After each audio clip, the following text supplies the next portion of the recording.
If you have an interest in horses and love learning more about horses, the horse industry, teaching, or even managing your own horse business, then you're in the right place. We would love you to join us on our mission, which is to improve the lives of horses around the world through the education of riders, handlers, and trainers. So get comfortable, listen in, and enjoy. Today's chat's been sponsored by Online Horse College. If you'd like to learn more about horses and receive a government-accredited qualification that's internationally recognised, then please go to onlinehorsecollege.com for government-accredited qualification that's internationally recognised. We've got a guest on today, Beth Parrish. Now, Beth teaches confidence. She also likes to get her riders to slow down, get quiet, use their intuition and listen to their horse. How are you, Beth? I'm wonderful. How are you? Oh, yeah, wonderful. Yep. Now, Beth, before we even get started, we like to just have a favourite quote, just something that you can, often when people have a favourite quote, it tells us a bit about themselves. So what have you got for your favourite quote? Actually, I've been thinking about more recently. It's work with what you have until you get what you want. Yes. And it really brings out like a sense of gratitude of what's in front of you. Yeah. And then it also encourages you to create a clear picture of how much better things can get. Okay. So work with what you have and get clear on what you want. Yep. All right. Now, just thinking about, because you've really got a specialty there, you're teaching people a lot to use their intuition. Tell us how you first started thinking about using your intuition when you rode, how you came to sort of have this specialty, I suppose. Well, this was actually a pivotal moment in my career. I was a young horse trainer working under a woman who was helping me learn how to retrain race horses. Mm-hmm. And I was very diligent about working, and there were times where I felt like some of the horses were a little too squirrely and maybe I should be a little more careful, but I was young and I just wanted to, soldier on and keep doing my thing and not question anything and do exactly what she wanted. So one day, that morning, I had an inner voice say, "You're going to fall today." And I actually ignored it. I just kept going. I said, "No, it'll be okay. I'll just keep riding." And sure enough, that was spooked out of nowhere. I came off and broke my arm. Compound fracture, had to put a metal plate in there. Oh, wow. And all I can think of is on the way to the hospital was I knew that was going to happen. I did nothing to stop it. Mm-hmm. So that in itself was huge. I was able to then learn how to build my confidence back up. That was the biggest way that I became fearful. And I had to learn how to build my confidence up on my steady horse. And then from there, it taught me about compassion for my students, and I didn't push them like I used to. Mm-hmm. And I would say, "Do you have a gut feeling about something? You have to tell me, and then we can discuss it. And even if you have to hop off, there's no shame in that." So it really taught me how to listen to the inner voice, and it's there for us all the time. All right. Just thinking about someone who would like to ride like that, that sort of person. Should they already have good intuition, or is this something that you like to teach people and talk to them about? I could really teach anyone. There are different ways you can tap into your intuition. Mm-hmm. There are some people that feel things, and some people that hear things, and some people that just have a good knowing. But learned how to kind of assess basically how to figure out what you're capable of, like your superpowers. So once we figure that out, then we can go from there. It's like taking it a step above of whether you're kinesthetic or a visual or an auditory learner. Mm-hmm, mm-hmm. Okay, so you're really using a lot of NLP skills coming in there and teaching those to your students. And then I noticed one time, I called you and you said on your message something about just slow down, take a breath, and I think sometimes even from just within our lives, sometimes we need to slow down and take a breath. But on our horse, especially if we're a bit tense, we're not taking a breath. We're not breathing, are we? So just that slow down, take a breath breathing is sometimes going to give people more confidence. Absolutely. And once you're breathing, your horse can relax, and then it creates a real beautiful, harmonious relationship that the horse can understand that the rider is there with them and present. What's the best thing, do you think, about working within this particular field where you're teaching confidence, you're getting people to listen to their horse? What's the best thing? The best thing is when I get a message saying, hey, I just took my horse out and we galloped out on the trail for the first time. I had no fear. And that to me just gives me chills. Like, oh my gosh, it's working. I'm so excited for my student. Just giving them that sense of confidence and knowing, like, in that moment that they're going to be fine and they're enjoying themselves and knowing that their horse is happier too. It's pretty amazing. Okay. Now, thinking about whether it's that particular student or another one, tell us about it, like a case study or a student that you've had that they've started off. Tell us where they were, what exercises you did with them, and then how they are now. Sure. I had one student, an adult student, who was just learning to ride, and she was very fearful of her horse. It was actually her son's horse, and he left riding and kind of just left her with this big wormlet.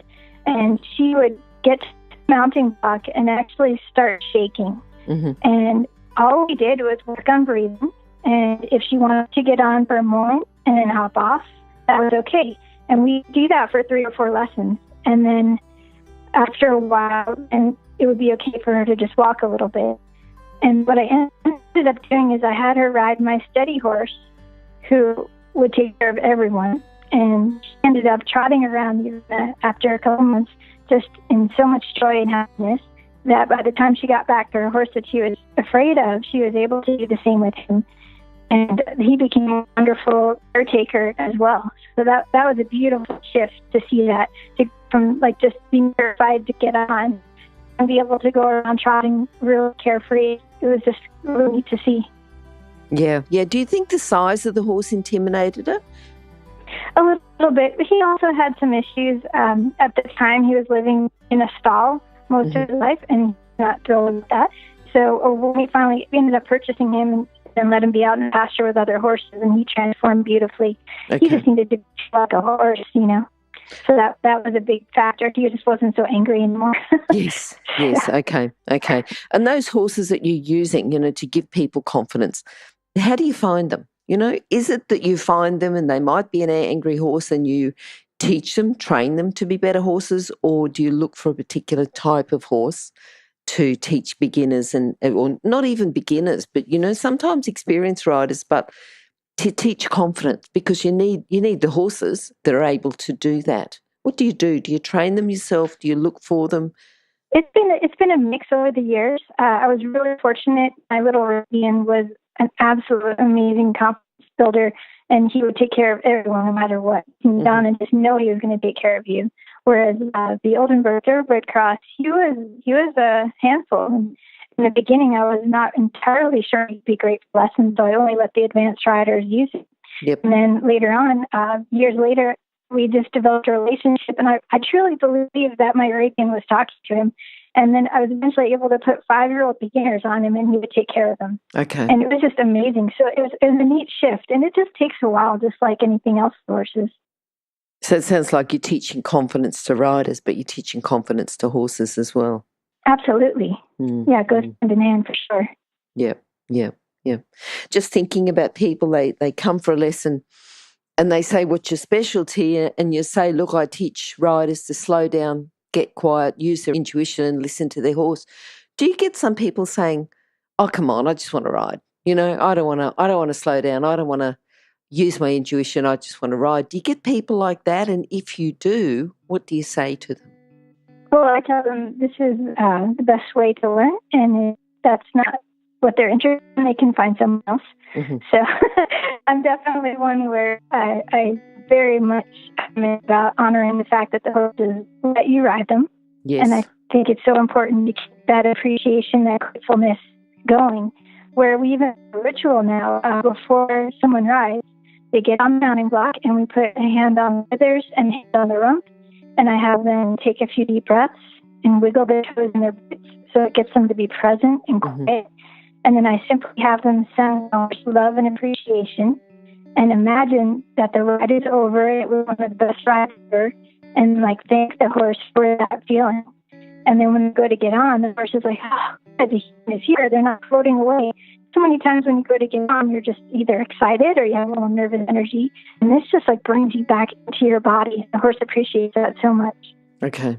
And this process, it seems like it would only take a couple of minutes, but does it take a couple of minutes? Does it take longer? Oh, no, it doesn't take long at all. That's the cool thing. Okay. You can do that, and then... So just that minute or two at the beginning of the ride can change the ride. Absolutely. Yeah. And then I do notice if a rider does get frustrated, we stop and then we breathe. And I might have to hold the horse for a moment. They close their eyes or reach down and hug the horse, and we just hit the reset button. Okay. Yeah. Okay. So it's that whole appreciating the horse rather than being upset with the horse and cranky with the horse. Appreciate the horse for what they're giving to you. Exactly. Yes. They're such willing animals. It's amazing. Yes, and it's not personal, is it? If the horse gets a fright or something, they're not worried about it. It's not personal that they're angry at you because you were late with their feed this morning. They're worried. That's why they had a shy. That's why they did that. They don't hold grudges. They don't have the memories of what you did to them. Exactly. Yep, they're in the moment, and they teach so beautifully. Yep. So for riders that do come in, because I know you coach riding, it's not just all about the confidence. What's a common fault that you see with them, once you've got them to the stage where they are quiet, they're using their intuition, they're listening to the horse. Once they're in that moment, they're present with their horse, then what are you teaching? What do you see as a common fault and how can you fix it? There's usually tension that bubbles up. So the next step is that we release the tension with stretching. A lot of people just innately tighten up in their thighs, and they will do unnecessary gripping. And you can even see it in their face where they get tensed up if they're thinking too much in their head. Yep. So I just do a lot of breathing and relaxing and softening and seeing how little they can do to get the results that they want. If you're an equestrian coach or a horse riding instructor, or even if you aspire to be one, have a look at the free video series for horse riding instructors on the Horse Chats website. Go there now, have a look, horsechats.com. Okay. And then do those riders go on then and ride, compete, do anything else? Or is this just a different group of riders who are looking for something else within their riding? I've had students of all different levels, and some who have never competed went to their first schooling shows and competed in dressage and did beautifully. Some that I switched over from Western, and they were just tickled by how well they did from coaching. That was pretty wonderful. And then I just have other riders that love the connection and just want to hang out. And I have one rider who only wants to ride in the bareback pad and feel that connection. Mm-hmm. And so it's just all different levels. Okay. And it's been amazing. I've been teaching 18 years. Yep. So at the moment, actually, in Atlanta, Georgia, where I'm teaching a lot of people in the movie industry, and they come and they want to fine tune their skills. So if they get an acting job or a stunt job where they have to look like they know what they're doing, of course, I can help them out. So and they also appreciate my teaching and how it goes well, and they like the fine tuning of all the different movements that we do. So it's pretty fun. Yeah. I'm thinking, to be a stunt rider, you'd sort of want to be getting on. You don't find them just getting on saying, I've got this part, in 2 weeks and I've got to be able to jump over a 6-foot fence or jump down off a 6-foot drop and then I've got to do that. You don't get them like that. They're quite happy to. We have some that the first lesson, I want to gallop. I'm like, well, my older horse might not be up for it, but if he feels like you're ready. And they actually ended up handling the second lesson. And this is an arthritic horse that was like, this guy feels great. Let's go for it. So, I'm completely honest with them. This is what we have to offer. Yes. And we'll do as much as we can. And then if I'm not able to provide, then we'll find you another person. It works out really well. A lot of times they just love being able to get their basics solidified. So it's good. Yep. Tell us about your book. You've got Inspired Riding. What's actually in the book? So I have a little ebook called Inspired Riding, and it's basically the beginning of how I started teaching and how I learned animal communication. Yep. And then my other book is a guidebook, and it's principally three parts. One is for riders. The second part is for instructors. Yep. So if they want to learn about how I teach and my philosophy.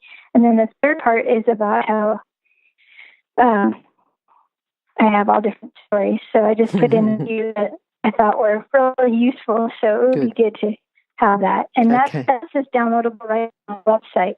Okay, perfect. All right. All right then. Now, just if there's anyone, because you sort of came across this yourself, but is there any other people that you'd like to say that they've really helped you along the way, to help you with did you go to NLP? Did you learn NLP? You've just found this yourself. How does that work out? Because you've talked about kinesthetic, visual and auditory. Yes. I've been on a quest since college about esoteric learning, and I've really enjoyed all different types of different kinds of learning, like Abraham Hicks, conversations with God, things like that. And I just really feel like using my inner guidance has helped me with my teaching. Okay. And there's another one, Bert Goldman. He does quantum jumping, and he's all about, you can talk to a doppelganger, a successful one of yourself and in another future and see what advice they can give you. So it's pretty cool. Okay. All right. Well, those who are interested in, I think probably more of a spiritual journey, do you think? Am I reading that right, Beth? Oh, yeah. There's elements of it. I mean, I'm still very much a classic trainer. And then I just kind of fold in the intuition as well. Yes. Yep. All right. Look, what about a book that you'd like to recommend to our listeners? Have you got that? Is that the one you just talked about? I have actually. No, it's actually another one. I had written a fiction book, and it's a time travel adventure where horses and humans unite to save the universe. And the book is called it's wonderful. The book is called The String Keeper's Wish. And I had written it over years and years, and I got a very clear directive to finish it August 2015. And I finished it, and I self-published on Amazon, and I was so grateful I did, because a few months later, there was a wildfire. Everyone was safe, but our house was gone, including the computer that I wrote it on. Oh, wow. So now yes, you would have lost it. My intuition was very clear. You must finish now. So I'm quite glad I did. Yes. But yeah, The String Keeper's Wish is quite a wild ride. I've had wonderful reviews from lots of horse people and people I don't even know, and it's super fun, and I'm working on. So. And what about The String Keeper's Wish? What age group is that? Because it sounds to me like an adventure one that would be suitable for children. Is that right, or it's more of an adult adventure? I would say young adult to adult. For sure. Okay. Because it does deal with some concepts. It does teach about animal communication and some interesting energetic work, things I've learned over the years. It also has random dreams of mine that I've cataloged and put in. So it's pretty wild, but it's fun. So yeah, I would say age 10 to 12 or older. All right. We'll put those details on your page too at Horse Chats, which will be horsechats.com/Beth Parrish, and that's just go to Horse Chats, search for Beth, search for Parrish, and Parrish has got 2 R's, so it's PARRISH, and we'll have that link to Amazon or to the book as well if you'd like to get that. But at the moment, I think you said you were working on another book, or what else are you looking forward to at the moment in the next 12 months or so? I'm actually looking forward to starting to travel more. I had some recent injuries where I had to take some time off, and I'm finally mobile again. So this coming weekend, I'll be flying back to Texas to work with some of my old clients. And then my goal is actually to fly out to the Perth area next year. And I have a dear friend that I connected with online, and she's been one of my remote coach students. And so I'm excited to start teaching internationally. Okay, good. All right. Well, when you come down to Australia, you'll have to call out to us, and we should be able to catch up then as well. Would love that. Thank you. All right, Beth. Look, thanks very much for chatting to us today. I think really good. But before we go, just in a couple of sentences, what message would you like to tell our listeners? I would say, like you mentioned before, if everyone in the horse world could just be able to slow down and really get quiet and listen to their intuition, listen to their horses, it would really shift things for their riding and for their horses and their relationship. And that in itself would be incredible. Yep. So Yep. take a breath, slow down, don't be in such a rush. Yep. Yes. And if you get a feeling about something, then use your intuition. Yes, and don't be afraid to say something, especially if you're in a lesson and something doesn't feel right. Absolutely say something and be okay with the results, because you want to make sure that you and your horse stay safe. Yep, for sure. All right. Now, Beth, how can people contact you? The details will be on your page, which will be horsechats.com/Beth Parrish. But otherwise, how can people contact you? Should they go to your website? They can go to my website, which is inspiredriding.com, and they can email me there. I'm also on Facebook, just at Inspired Riding. Okay, perfect. All right, Beth, look, thanks for chatting to us today. We'll hopefully we'll catch up soon, and you have a good day. You too. Thank you so much. Now, if you're still there, you probably know that I'm absolutely passionate about education within the horse industry. That's why I host this podcast. My other venture is Online Horse College. Have a look now at onlinehorsecollege.com, and I'll see you over there. Remember that our comments and instructions are general in nature and do not take into consideration your individual horses or your individual ability and circumstances. If you enjoyed this podcast, then please leave your comment below.